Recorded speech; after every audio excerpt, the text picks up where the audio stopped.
মালয়েশিয়ার সাবেক প্রধানমন্ত্রী মাহাথির মোহাম্মদকে হাসপাতালে ভর্তি করা হয়েছে। প্রচণ্ড কাশির কারণে তাকে হাসপাতালে ভর্তি করা হয়। বৃহস্পতিবার মাহাথিরের সহযোগী সুফি ইউসুফের বরাত দিয়ে এ তথ্য জানিয়েছে বার্তা সংস্থা AFP। সুফি ইউসুফ জানিয়েছেন, সোমবার মাহাথিরকে হাসপাতালে ভর্তি করা হয়। আগামী কয়েকদিন তাকে হাসপাতালেই থাকতে হবে বলে ধারণা করা হচ্ছে।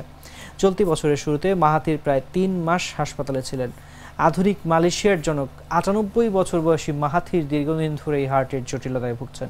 তাকে হার্টে বাইপাস করা হয়েছে। গত কয়েক বছর ধরে তাকে হাসপাতালে আনা নেওয়ার মধ্যেই রাখা হয়েছে। ২০২৩ সাল পর্যন্ত মাহাথির মালয়েশিয়ার প্রধানমন্ত্রী হিসেবে টানা ২২ বছর ছিলেন। পরে ২০১৮ সালের নির্বাচনে তিনি আবারও নির্বাচিত হন।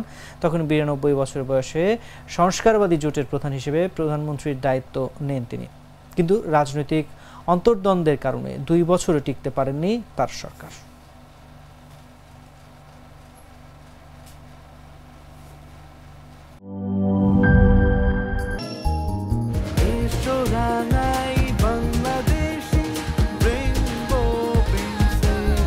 রেইনবো পেইন্টস, ছড়াও জীবনের রং।